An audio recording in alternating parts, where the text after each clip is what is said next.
I really enjoy my community, and one of the things that I love super much is coming to the waterfront. Along the waterfront, there's a lot of places that you can get something to eat, get something to drink. People watch, just chill.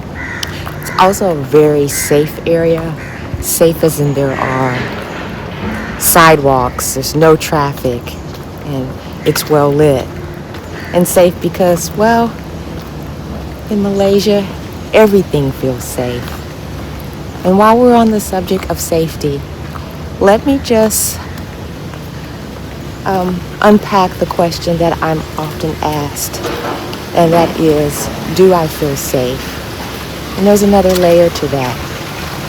Do I feel safe as a black woman traveling alone? And do I feel safe as a black woman traveling alone outside of the U.S.? And the U.S. is my home country. And the answer is absolutely.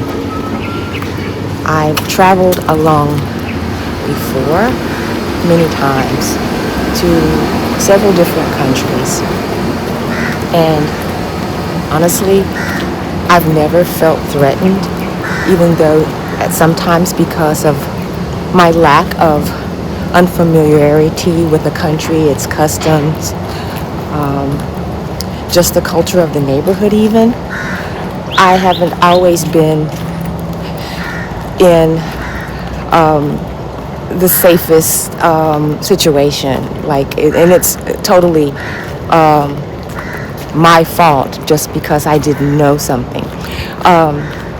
For example, like a construction zone where I'm walking and me not checking Google Maps first, or just having basic unfamiliarity with the area, and I'm out walking or running on a sidewalk, and then that sidewalk ends, and then I'm totally just dropped off in the middle of 9 lanes of traffic. What do? You just figure it out. But those kind of things,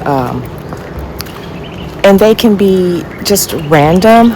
They're not always preventable, but it certainly increases my awareness and gets me thinking about how to prepare for those situations should they arise again, and what should I do in the event that that does happen.